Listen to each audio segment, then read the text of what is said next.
Wes, what is your definition of joy?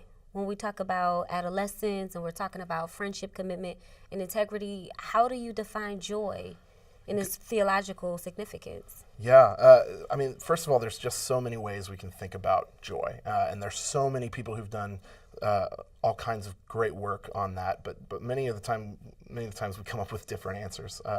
But the way I like to work with thinking about joy is to think of joy as delighting in God and enjoying God's delight in us. Now, that second part, I think, is fundamental, and that's the part I think tends to get missed.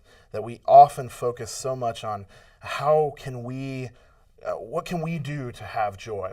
How can we cultivate joy? So how can we delight in God? That's sort of the good, solid Christian answer to the question is, well, joy is delighting in God. But if we don't understand that the basis of all of this is God's delight in us, then we can really miss the point. And I think a clear way to help us understand that is to think about the question of creation. Why did God create the world? And really, to get below that, we actually have to ask the question, what are we thinking about when we ask the question, why did God create the world? So if most of the time our relationships and the world we live in is so built around what we can achieve and what we can accomplish, then I think our impulses are usually going to be to answer that question as in terms of goals and outcomes. So why did God create the world? We're really asking, what was God trying to achieve when God created the world?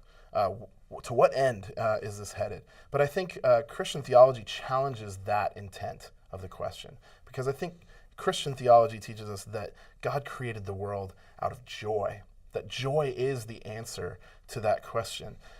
Why did God create the world? The Westminster Catechism asks, that first question of what is the chief end of humankind, which is a different way of asking the question of why God created the world. And the answer is to glorify God and enjoy God forever. So this actually pulls the rug out from under the original intent of that question. If we thought the question was about outcomes and achievement, well, when we hear the answer, we learn that that wasn't the question to begin with, because joy is at the beginning of this process of creation. It's the basis of it. So I really think if we're going to understand joy, we have to understand that God is creating, what God is up to when God creates the world is not to achieve something, but to delight in God's creation. It's an act of freedom. And the basis, what we call that in terms of relationships, is friendship. So the act of creation is the act of God befriending the world. And that, I think, helps us understand joy.